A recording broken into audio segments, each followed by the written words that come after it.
Армысыздар, құрметті достарым, жерлестерім, қалдарыңыз қалай? Сіздермен бірге Алмас Дүкенбайұлы деген YouTube арнадан. Достар, мен ауруды алдын алу мен оңалту саласында бизнесті дамытумен айналысамын. Ауруды емдейтін жол іздегенше, ауырмайтын жол ізде деген қазақ атамыз. Бүгін мен сіздердің назарларыңызға Қазақ медико-биологиялық тамақтану мен оңалту ғылыми зерттеу институтының шеңберінде үлкен қуанышпен өзім ұнататын медициналық микросфералардан жасалынған физиотерапиялық бұйымдарды таныстырамын. Артрейд деген компанияның өнімдерін. Бұны ауруларды күнделікті алдын алу үшін және түрлі ауыр жарақаттардан кейін, операциялардан кейін, аурудан кейін тез оңалып кету үшін қолдануға болады. Себебі бұлар оңалту уақытын 2 есе қысқартады және әрқартай адамдың денсаулығын қорғап, күшейтіп, нығайтып тұрады. Бұл бұйымдарды кезінде Совет өкіметінде әскери мен космос медицинасында қолданған және қазірде қолданады. Бұдан басқа бұл бұйымдармен қазіргі кезде күйік орталықтарында, перинаталдық орталықтарында, санаторияларда, курортта қолданады. Себебі бұл бұйымдардың күшті емдік әлеуеті бар, потенциалы бар. Қазір мен сіздерге осы медициналық микросфералар туралы айтамын. Ал сіздер болса, неге олай екенін түсінуге тырысып көріңіздер. Микросфера дегеніміз бұл ортасы қуыс шыныдан жасалынған шариктар. Белгілі бір әйнектерден жасалынған натрий буросиликатный әйнектерден арнайы органикалық кремниймен қосылған. Ол құрғақ сілтілі ортаны жасайды. Осы медициналық микросфералардың адамдың денсаулығына пайдалы қасиеттері бар. Бірінші қасиеті бұл жалған сұйықтық қасиеті. Өнімнің ішінде олар өздерін жоғары тығыздықтағыдай сұйықтықтар сияқты әрекет етеді. Егер де сіздер жастыққа немесе матрасқа жатсаңыздар, олар сіздің басыңыздың, мойныңыздың немесе денеңіздің нақты пішінін алады. Тірек қимыл жүйесінің жүктемелерін алады және жүрек тамыр жүйесінен және басқа да жүйелерге жеңіл болады. Адамдың денесінде микроциркуляцияны қалыпқа келтіреді. Соның арқасында қандың айналымы жақсарады, орталық жүйке жүйесі жақсарады. Дененің мүшелеріне, жасушаларына және басқа да жүйелеріне оң әсерін тигізеді. Кеңестік оптик физик ғалымдардың ашқан медициналық микросфералардың екінші қасиеті сәуленің көптеген түрлерін микросфералар бейнелеуге мүмкіндіктері бар екен. Сәуленің көзіне бағытталған тар дене бұрышы бар, өзгермеген түрде. Қарапайым тілмен айтатын болсақ, егер де біз осы медициналық микросфералардан жасалынған бұйымдармен қолдансақ, микросфералар өзіміздің инфрақызыл жылуымызды өзімізге көрсетеді, денемізге қайтадан қайтарады. Денеміздегі инфрақызыл жылуымыз бізге қайтадан өзімізге денемізге қайтып келеді микросфералардың арқасында. Мысалы, алақаныңызды микросфералардан жасалынған бұйымдардың үстіне қойсаңыз, 1 минуттан кейін жұмсақ жылуды сезесіз. Микросфералар жылуды ғана емес, суықты да көрсетеді, қайтарады. Мысалы, сіз микросфералардың арасына мұздалған өнімді қойсаңыз, солай мұздалған түрінде 12-13 сағат тұрады. Қатқаған күйінде ерімей. Үшінші пайдалы қасиеті бұл судың құрылымын, структурасын қалпына келтіру қасиеті. Әртүрлі жастағы адамдың денесі судан тұратынын бәріміз білеміз. 70%-дан бастап 90%-ға дейін судан тұрады. Адам ағзасындағы 10 шақты судың молекулалары агрегаттарға немесе кластерлерге біріктіріледі. Симметриялық және дұрыс ұйымдастырылған судың құрылымдары адам ағзасына пайдалы ақпарат береді. Адам ағзасындағы су өткізгіш рөлін атқарады. Электрондарға және органикалық, биохимиялық қоректі заттарға. Құрылымдық суда электрикалық сигнал мен импульстар қажетті мүшеге немесе жасушаға уақытылы және дұрыс жетеді. Бұл адам ағзасындағы биохимиялық реакцияларды дұрыс жүруіне ықпал етеді. Өкінішке орай, қазіргі адамдардың ағзасындағы су кластерлерінің құрылымы бұзылған, әсіресе психикалық аурулармен ауыратындарда және түрлі созылмалы аурулармен ауыратындарда. Мұндай адамдарда ағзадағы судың құрылымы құрылымдық емес, симметриялық емес, хаосты, электрикалық сигналдар, импульстар осындай жеткізгіш арқылы қажетті жасушаға дейін немесе мүшеге дейін уақытылы жетпейді немесе жете алмайды. Бұл әртүрлі патологияларға ықпал етеді. Бұндай су ағзаға сіңбейді және ол онда қалады. Бұл ісінуді шақырады және бүйрек пен жүрек тамыр жүйесін артық жүктеуіне әкеледі. Ал егер де осы сияқты физиотерапиялық бұйымдармен қолданатын болсаңыздар, медициналық микросфералардан жасалынған құрылымдықты структураны қалыпқа келтіретін әсері бар. Құрылымдық кеңістігінің әсерінен адам ағзасындағы суының құрылымы жоғары құрылымды болып, симметриялық болып, дұрыс құрылымды болып шығады. Бұл адам ағзасындағы барлық биохимиялық процестер дұрыс және толық жүруіне ықпал етеді. Микросфералардың төртінші қасиеті бұл физикалық қасиет. Өмірде барлық заттар, табиғи болсын, жасанды болсын, қандай күйде болсын, сұйық немесе газды болса да, қатты немесе жұмсақ болса да, барлығы бір немесе басқа электрикалық потенциалға ие.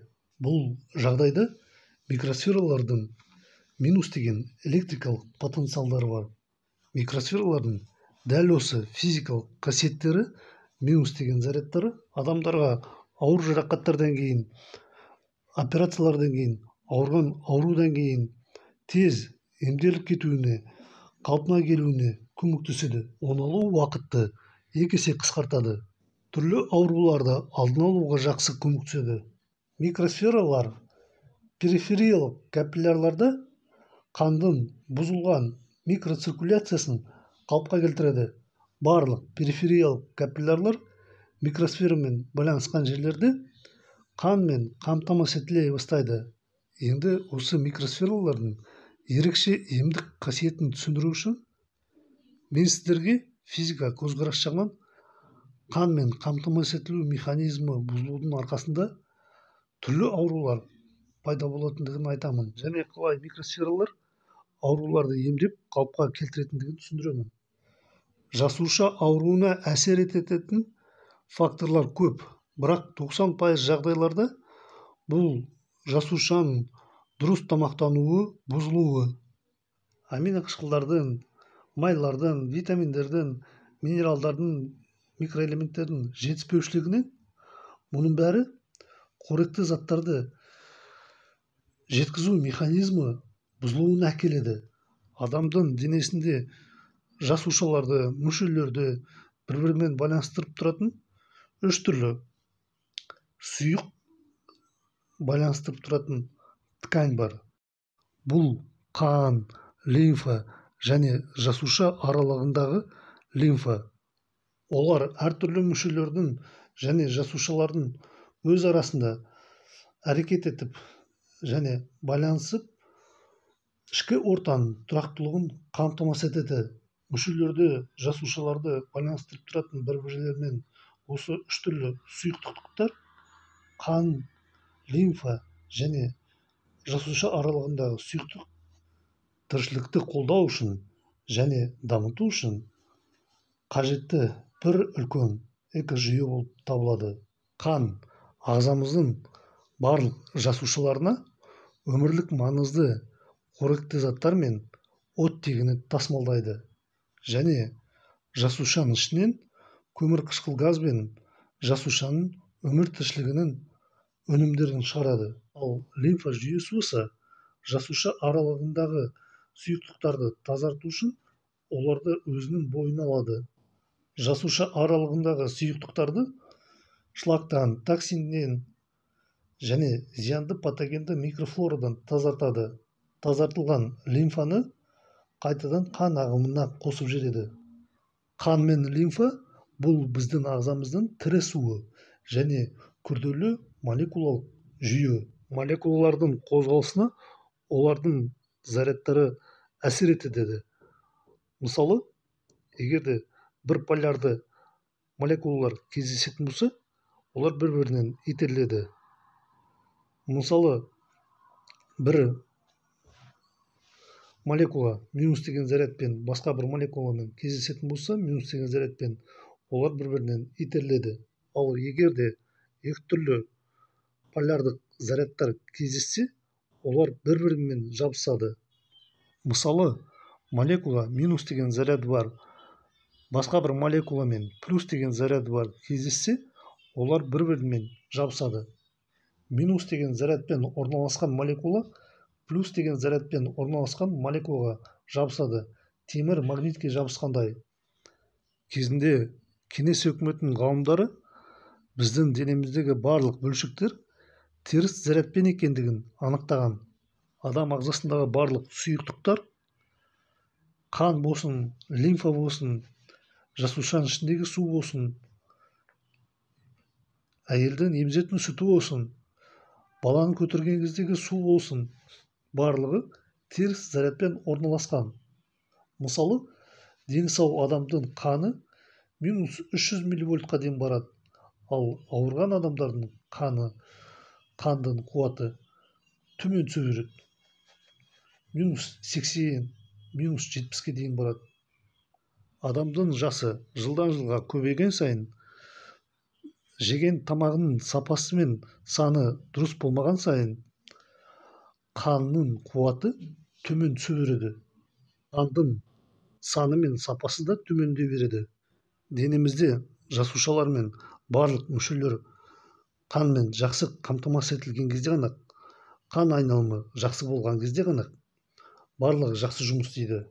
Қандың барлық жерге жақсы толық жеткізілуі эритроциттердің көмегімен қол жеткізіледі. Эритроциттер деген ол қызыл қан түйіршіктері, олар тасымалдаушы рөлін атқарады. Қандың ішінде олар өкпеден тканьға дейін, жасушаларға дейін оттегіні жеткізеді. Және көмірқышқыл газды тканьдан, жасушалардан өкпеге дейін тасымалдайды. Аминоқышқылдарды, басқа да қажетті қоректі заттарды тасымалдағанға қатысады. Және қан ұйғыштарының тұрақтылығын сақтағанға қатысады. Қандың ұюына қатысады.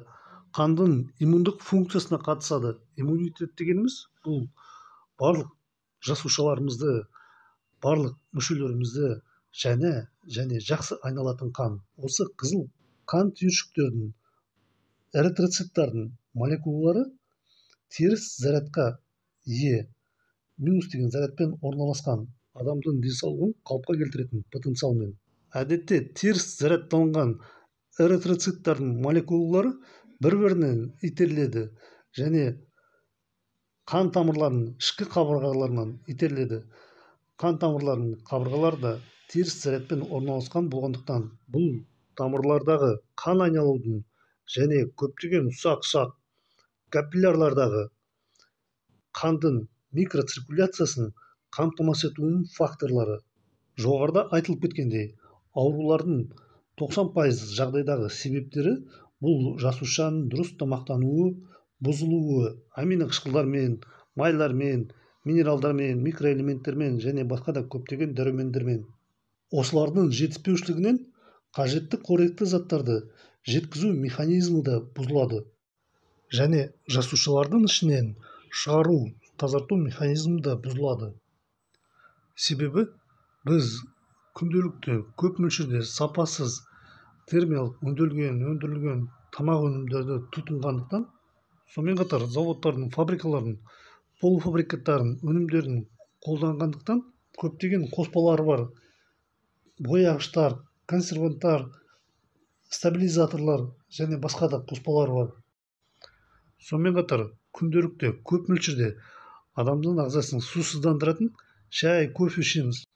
Зиянды тәтті сусындарды, газировкаларды, энергетиктерді, темекіні, арақ шарапты айтпағанда, мұндай өнімдердің электрикалық потенциалдары 10 зарядқа ие екені анықталды. Плюс деген зарядқа ие, яғни тотығу потенциалы бар деген сөз. Яғни жоғарыда айтылып кеткен термиялық өндірілген қолдан жасалған тамақтың барлығы, сусындар, осының барлығы 10 зарядқа ие, плюс деген зарядтар бар және тотығу потенциалдары бар. Яғни біз егерде термиялық өндірген тамақтарды, заводтардың, фабрикалардың, полуфабрикаттардың тамақ өнімдерін және сусындарын тұтынған кезде 10 зарядталынған бөлшектер, молекулалар дененің теріс зарядталынған молекулаларымен, бөлшектерімен кездеседі. Мысалы, іштің қатудың себебін талдайық. Ішімізде ішектеріміз жақсы жұмыс істеу үшін, ішектеріміз қатпау үшін жақсы перистальтика қажет. Ал жақсы перистальтика болу үшін ішектің ішкі қабырғаларын қанмен жақсы қамтамасыз ету қажет. Мысалы, жас адамдарды бойында қанында қуаты көп, энергиясы көп, қаны толған, теріс зарядталынған молекулалармен, эритроциттармен, теріс зарядталынған молекулалар, эритроциттар бір-бірінен итеріліп және тамырдың қабырғаларынан итеріліп қанды жақсы айналдырып тұрады. Осының себебінен асқазан мен ішек жолдары жақсы жұмыс істейді. Тамақты тез қорытады, тез сіңеді, үлкен дәретті тез шығарып тастайды. Ал адамның жасы үлкейген сайын, дене қимылы азайған сайын, көптеген мөлшерде зиянды тамақтар мен сусындарды жеген сайын, бойындағы қанындағы энергиясы мен қуаты да азая береді. Асқазанда, ішекте және басқа да дененің мүшелерінде қандың айналымы азаяды және қандың сапасы да нашарлайды, төмендейді. Асқазан мен ішек жолдарының қабырғалары қанмен қамтамасыз етілмегеннен кейін, олар дұрыс қажетті мөлшерде толық жұмыстарын атқара алмайды. Осылайша асқазан мен ішек жолдардың қабырғалары жеткіліксіз мөлшерде және сапада қанмен қамтамасыз етіледі.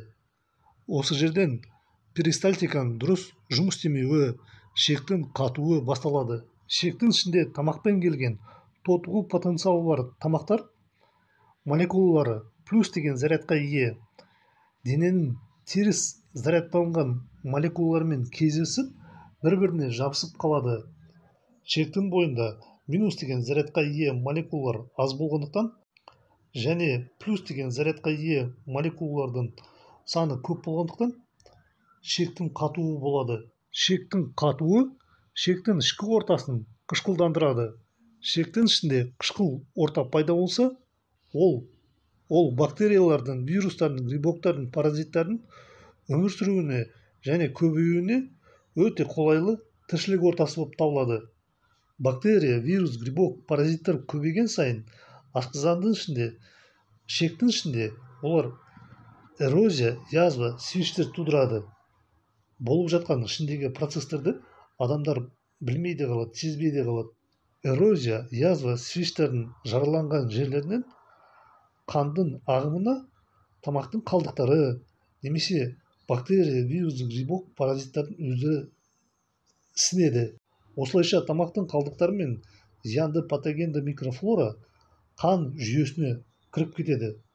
Осылайша қан қоюланады, қышқылданады, ластанады. Плюс деген заряд бар молекулалар тотығу потенциалымен тамақтың қалдықтары минус деген зарядқа ие молекулалармен кездескен кезде қандың қызыл түйіршіктермен, эритроциттармен қан қышқылданады, қоюланады және ластанады. Қандың ластануына, қышқылдануына, қан жүйесіне кіріп кеткен зиянды патогенді микрофлораның боқсыздығы да ықпал етеді. Қандың бойында жасушаның өмір сүруіне қажет қоректі заттар мен оттегінің деңгейі төмендейді.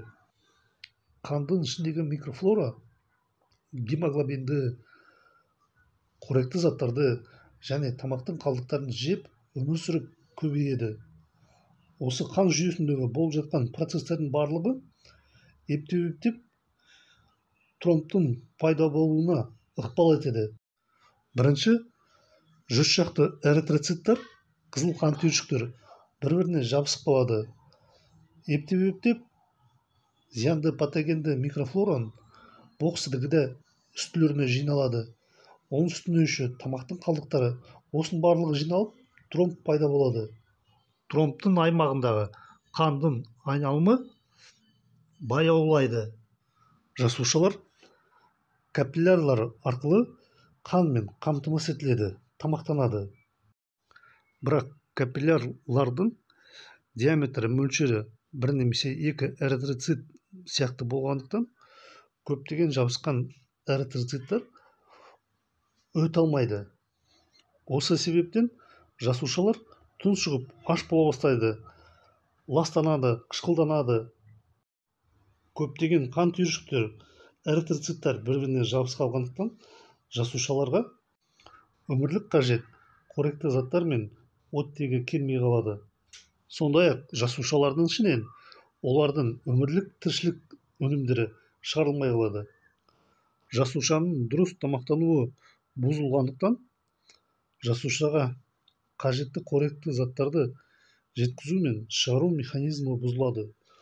Осыдан кейін ағзамыз, денеміз әлсірей бастайды, созылмалы аурулар дами бастайды, иммунитетіміз төмендейді.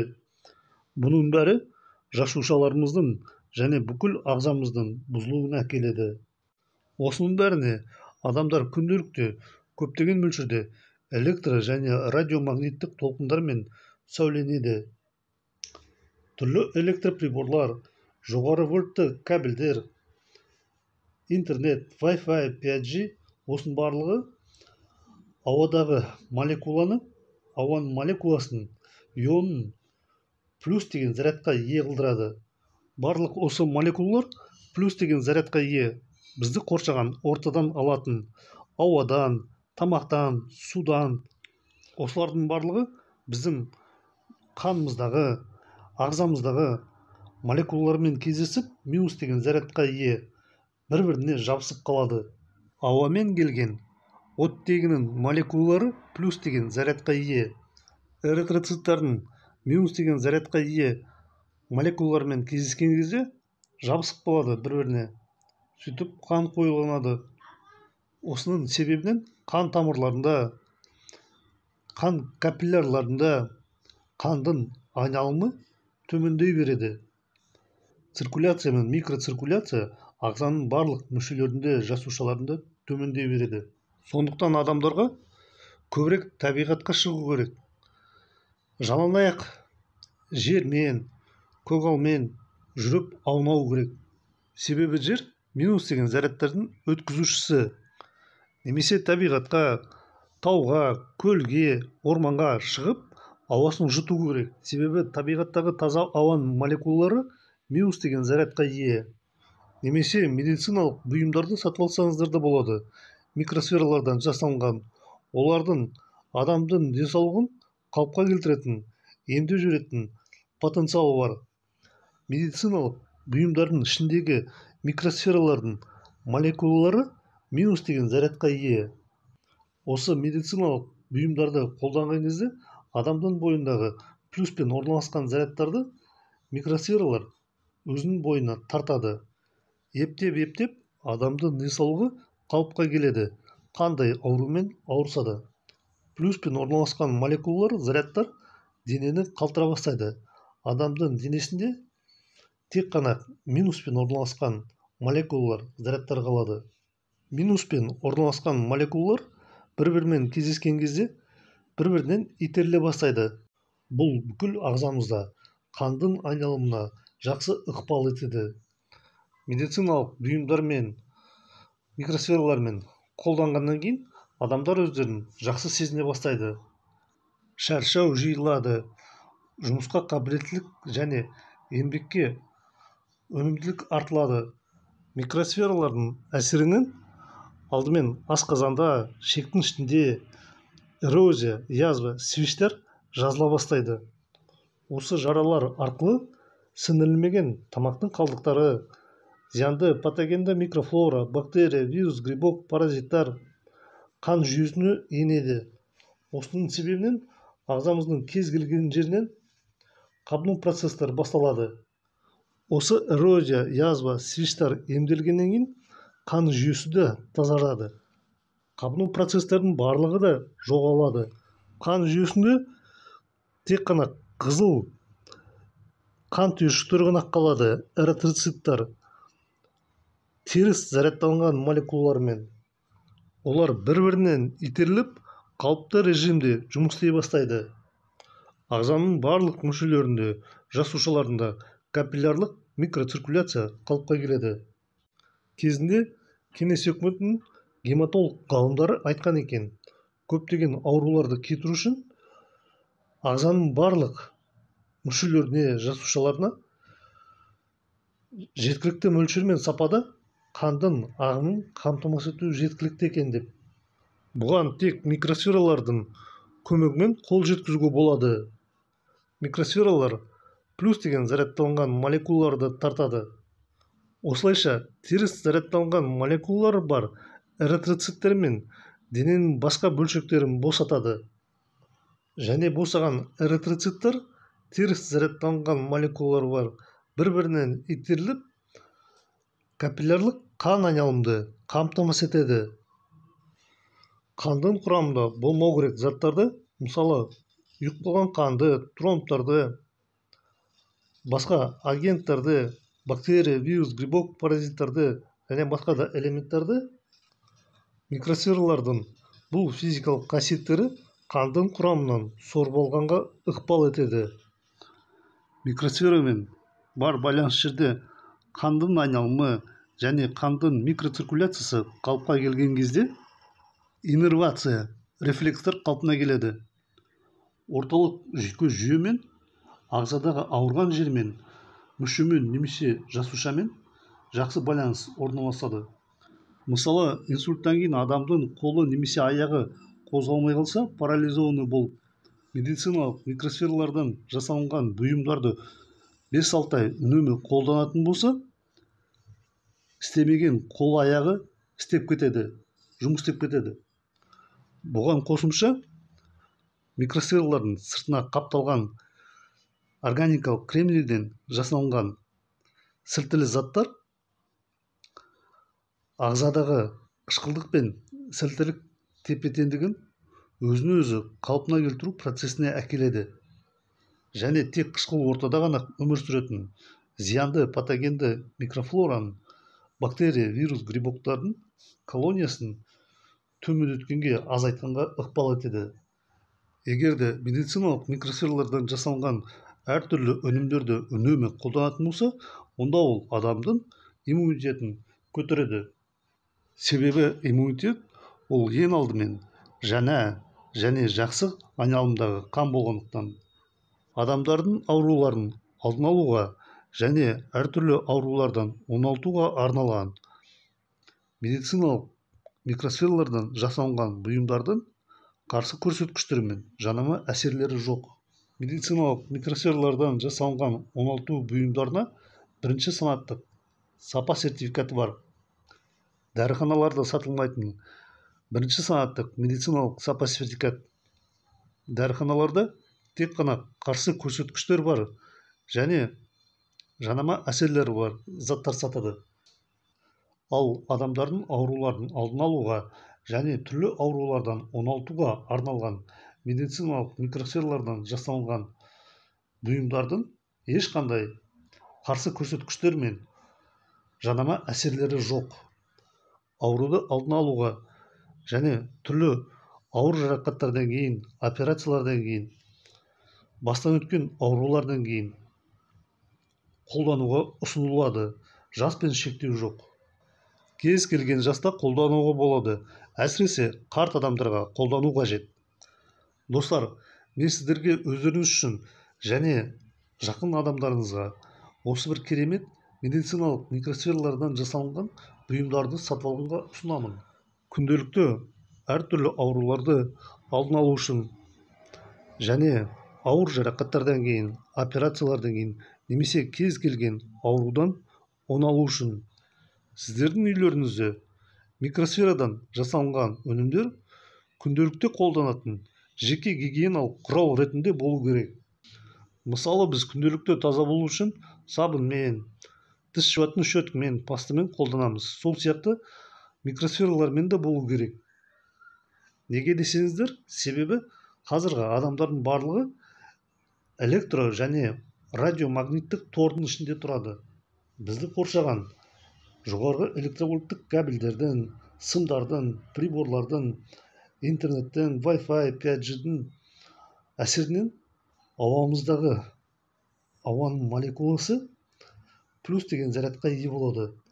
Және біз бәріміз осы ауамен демалып, қанымызды плюс деген зарядтармен қанықтыруға мәжбүрміз.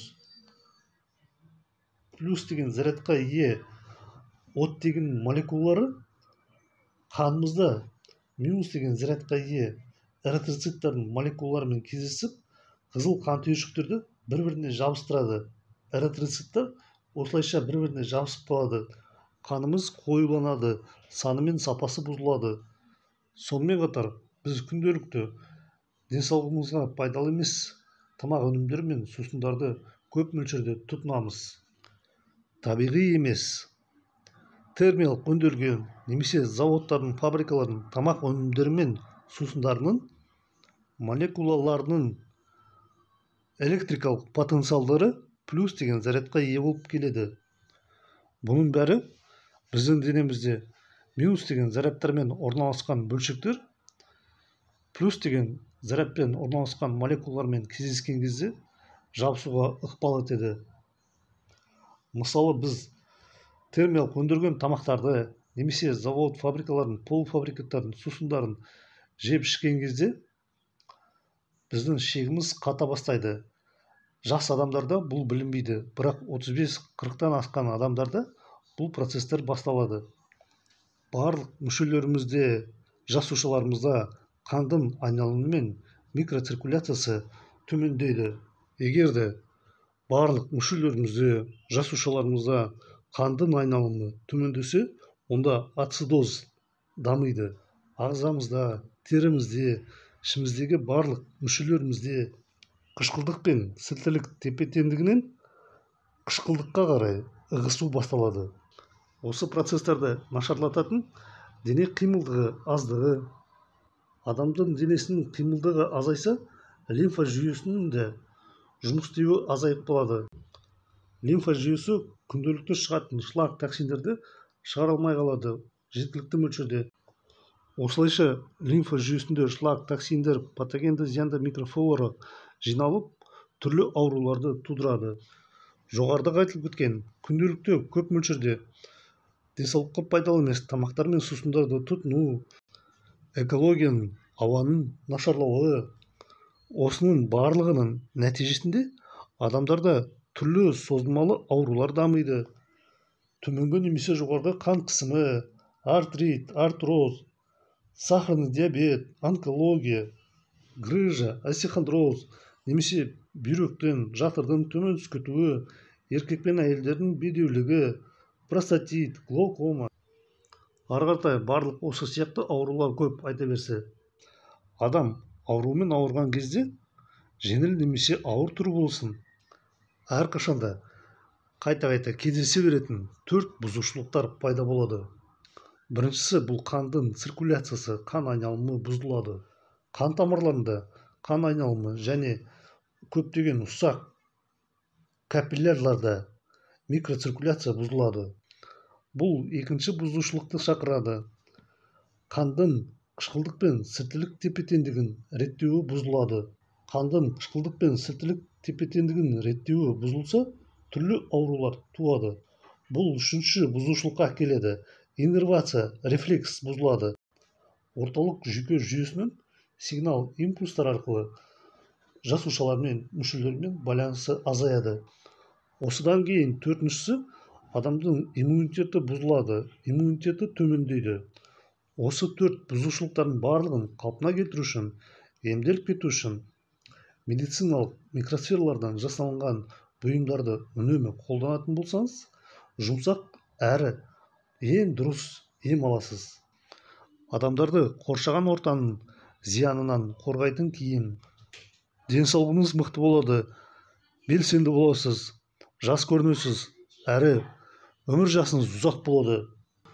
Және әрине сіз бұған қосымша жоғары қуатты табиғи өндірілмеген сапалы тамақ өнімдері мен сусындарды тұтынуыңыз керексіз. Бұндай тамақ өнімдері қандың құрамы мен сапасын дұрыс болуға ықпал етеді. Егер де осы физиотерапиялық медициналық микросфералардан жасалынған бұйымдарды сатып алғыңыз келсе, онда маған WhatsApp-қа жазыңыздар. 8-702-28-28-401 Алмас. Кеңес өкіметінің ғалымы академикі дұрыс айтқан екен, Амосов деген. Дәрігерлер ауруды емдейді, ал денсаулықты біз өзіміз табуымыз керекпіз депті. Достар, маған пайдалы роликтерді жасағанға өте көп уақыт кетеді. Егер де осы бейнедегі көрген, естіген ақпарат сіздерге пайдалы болса, онда аямай лайктарыңызды қойыңыздар. Менің Алмас Дүкенбайұлы деген арнама жазылыңыздар. Ұмытпай қоңыраушаны басыңыздар. Достарыңызға, жақындарыңызға, таныстарыңызға осы бейнероликті таратып жіберуді ұмытпаңыздар. Және микросфералардан жасалынған керемет бұйымдарды алуды ұмытпаңыздар. Бұл бұйымдар көптеген жылдар бойы тәжірибеде сыналған. Пікірлеріңіз болса комментарияға қалдырыңыздар. Міндетті түрде мен де жауап беремін. Ұмытпаңыздар достар, сіздердің денсаулықтарыңыз тек қана сіздердің қолдарыңызда. Сау болыңыздар, келесі кездескенше.